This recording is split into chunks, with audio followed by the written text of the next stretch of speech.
Assalamualaikum warahmatullahi wabarakatuh. Kami dari kelompok 5 dalam kegiatan praktikum IPA di SD pada kesempatan kali ini akan melakukan kegiatan praktikum tentang kelistrikan. Kegiatan praktikum kelistrikan dapat dilakukan oleh teman dari kelompok 5 berikut ini.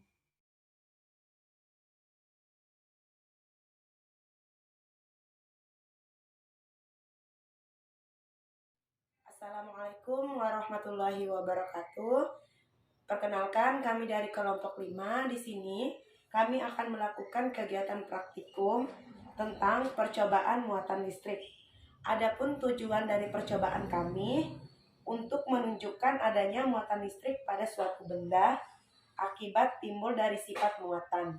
Yang kedua, memperlihatkan adanya gaya elektrostatika dua buah benda bermuatan. Adapun alat dan bahan yang kami gunakan, yang pertama ada bola pingpong, kemudian benang jahit, lembaran wol kami ganti dengan handuk, tas plastik, isolasi, sisir kami ganti dengan penggaris, kemudian potongan kertas yang kecil. Selanjutnya, kami akan melakukan percobaan. Yang pertama yang akan kami lakukan yaitu menggosok plastik dengan baju, kemudian didekatkan dengan bola pingpong.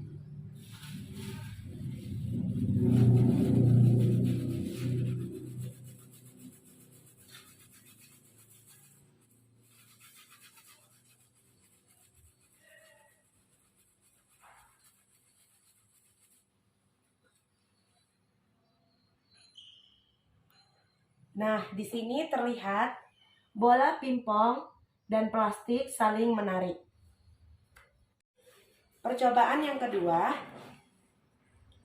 gosoklah sisir pada rambut, kemudian tempelkan pada kertas-kertas kecil yang sudah dipotong.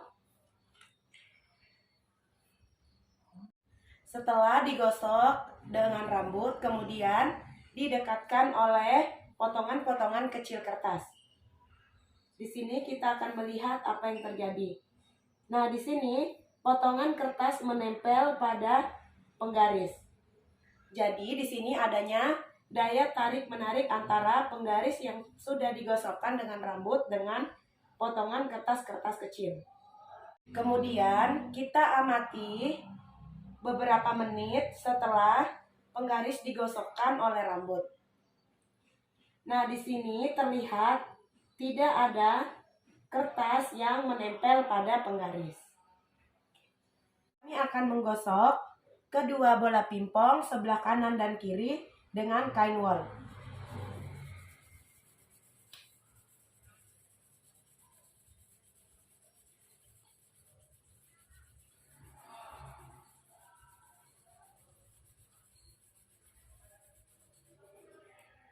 Kemudian kami dekatkan, dan di sini terlihat bola pingpong saling menjauh. Nah, di sini adanya gaya tolak-menolak antara bola pingpong yang sudah kami gosokkan dengan kain wol. Selanjutnya yang kedua, kain wol dengan plastik.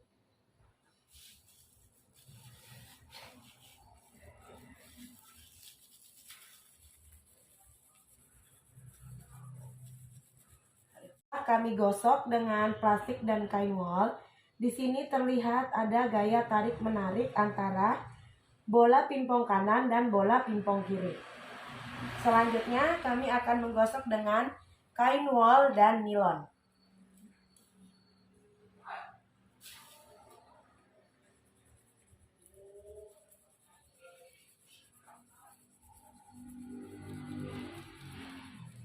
Setelah digosok, kami mendekatkan kembali.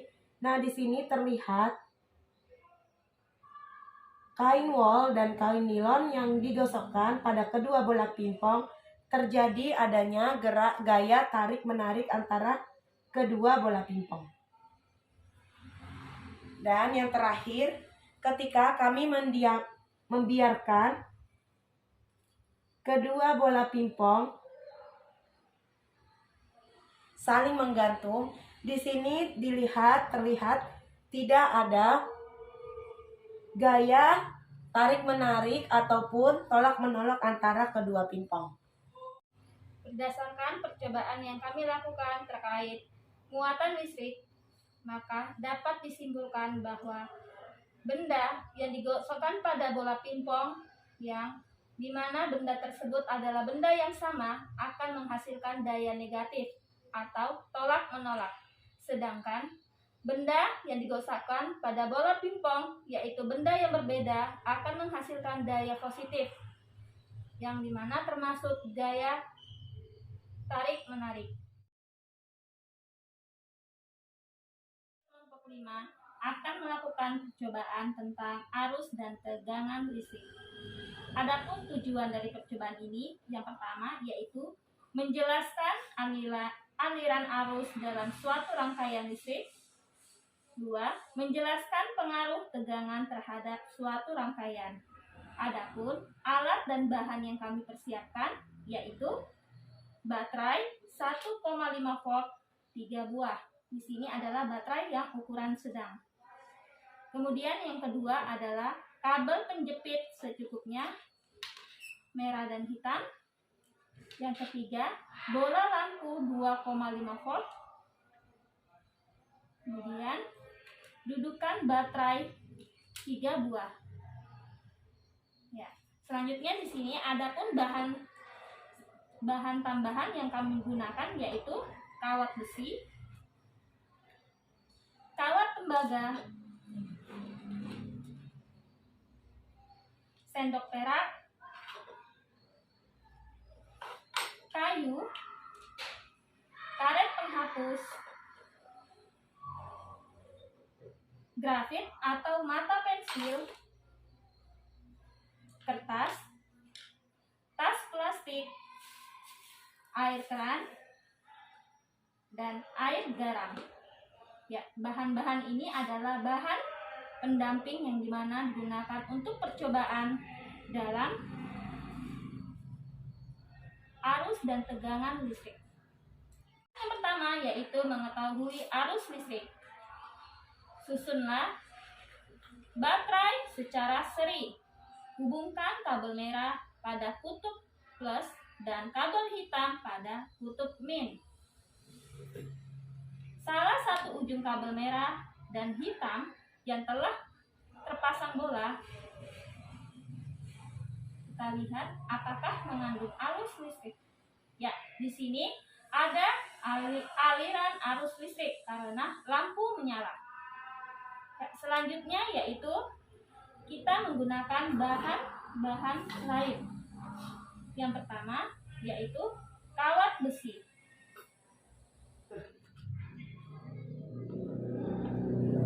Menggunakan bahan pendamping yaitu kawat besi, bahwa di sini menandakan adanya aliran arus listrik, yaitu bersifat konduktor. Selanjutnya yaitu kawat tembaga.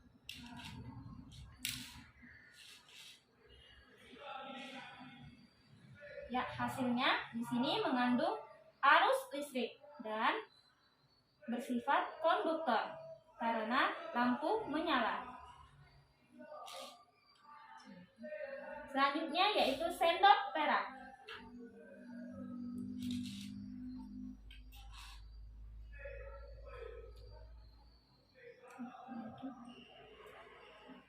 Ya, di sini adanya aliran arus listrik di mana lampu menyala dan di sini adalah bersifat konduktor.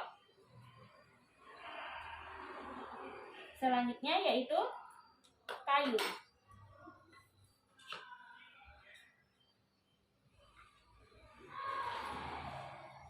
Ya, bahan yang digunakan kayu tidak adanya arus listrik dan di sini kayu adalah penghantar isolator. Selanjutnya yaitu karet penghapus.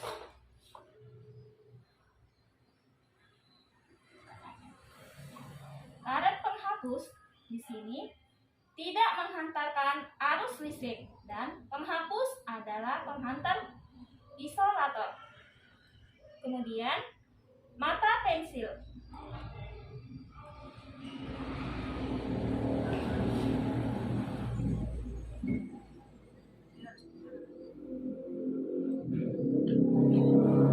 Aku menyala kok.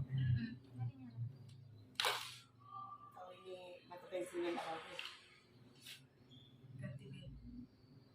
Ya. Mata pensil ternyata menghantarkan arus listrik. Jadi, mata pensil penghantar konduktor. Kemudian, kertas.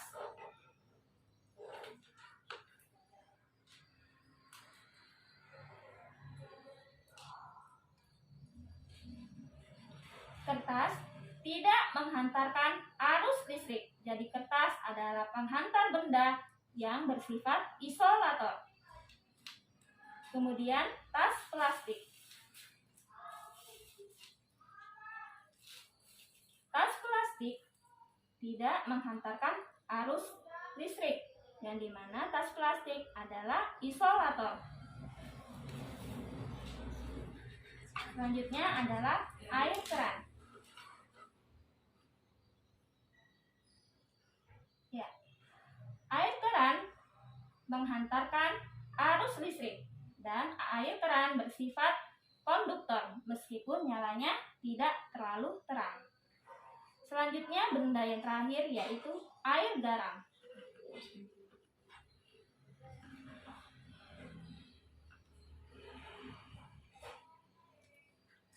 Air garam ternyata menghasilkan arus listrik. Di sini air garam bersifat konduktor.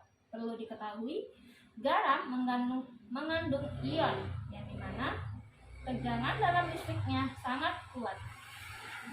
Cobaan kedua yaitu untuk mengetahui tegangan listrik, yang dimana bahwa kabel hitam dan kabel merah dihubungkan pada kutub positif.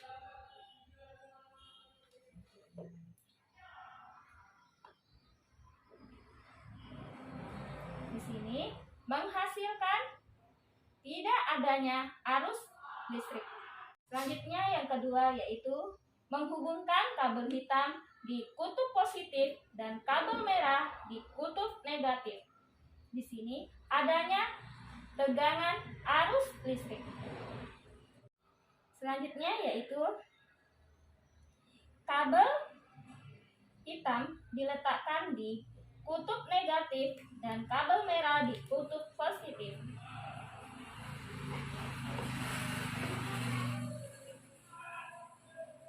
Di sini adanya tegangan listrik. Berdasarkan kesimpulan dari percobaan arus dan tegangan listrik, maka bahwa benda-benda yang menghasilkan listrik adalah benda-benda penghantar konduktor, sedangkan benda-benda yang tidak mengandung arus listrik adalah benda-benda yang mengandung isolator. Kemudian, tegangan listrik yaitu benda yang dimana baterai yang memiliki kutub yang sama tidak adanya tegangan listrik, sedangkan yang dihubungkan dengan kutub yang berbeda akan adanya tegangan listrik.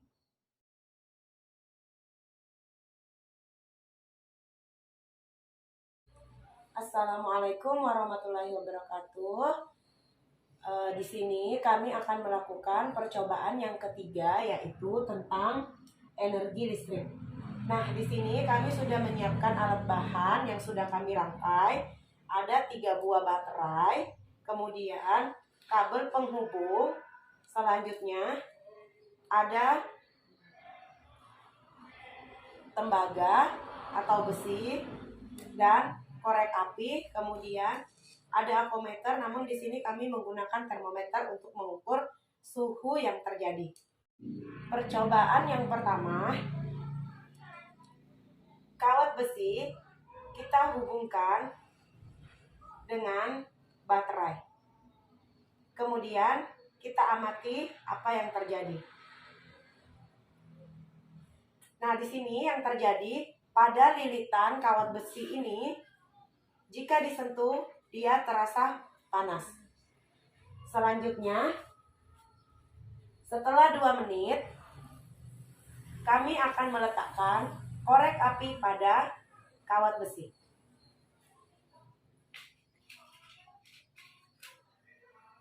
Di sini kita akan melihat apa yang terjadi.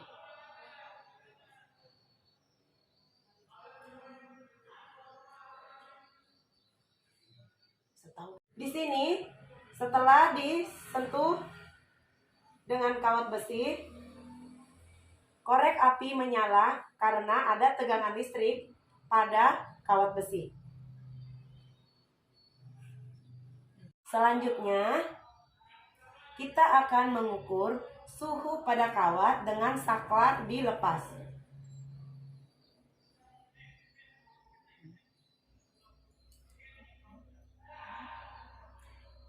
Suhu pada kawat adalah 34,4 derajat Celcius. Ya, di sini kami menghubungkan saklar dengan kawat besi dan kami melakukan pengukuran kembali menggunakan termometer. Setelah 2 menit,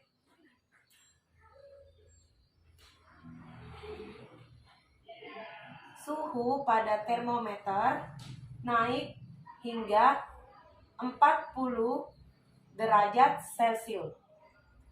Kesimpulan dari percobaan energi listrik, pada percobaan yang pertama, pada lilitan kawat yang dihubungkan oleh saklar mengandung energi listrik, di mana kawat terasa panas ketika disentuh. Kemudian setelah 2 menit, didekatkan atau diletakkan korek api dan korek api menyala pada saat didekatkan oleh kawat listrik. Di sini juga menandakan bahwa adanya energi listrik. Dan yang kedua, ketika saklar ditutup dan kami mengukur menggunakan termometer, suhu pada termometer atau kawat listrik yaitu 34,4 derajat Celcius. Setelah 2 menit kemudian, dengan saklar tertutup, suhu pada termometer mencapai 40 derajat Celcius. Sekian dari percobaan kami. Saya ucapkan wassalamualaikum warahmatullahi wabarakatuh.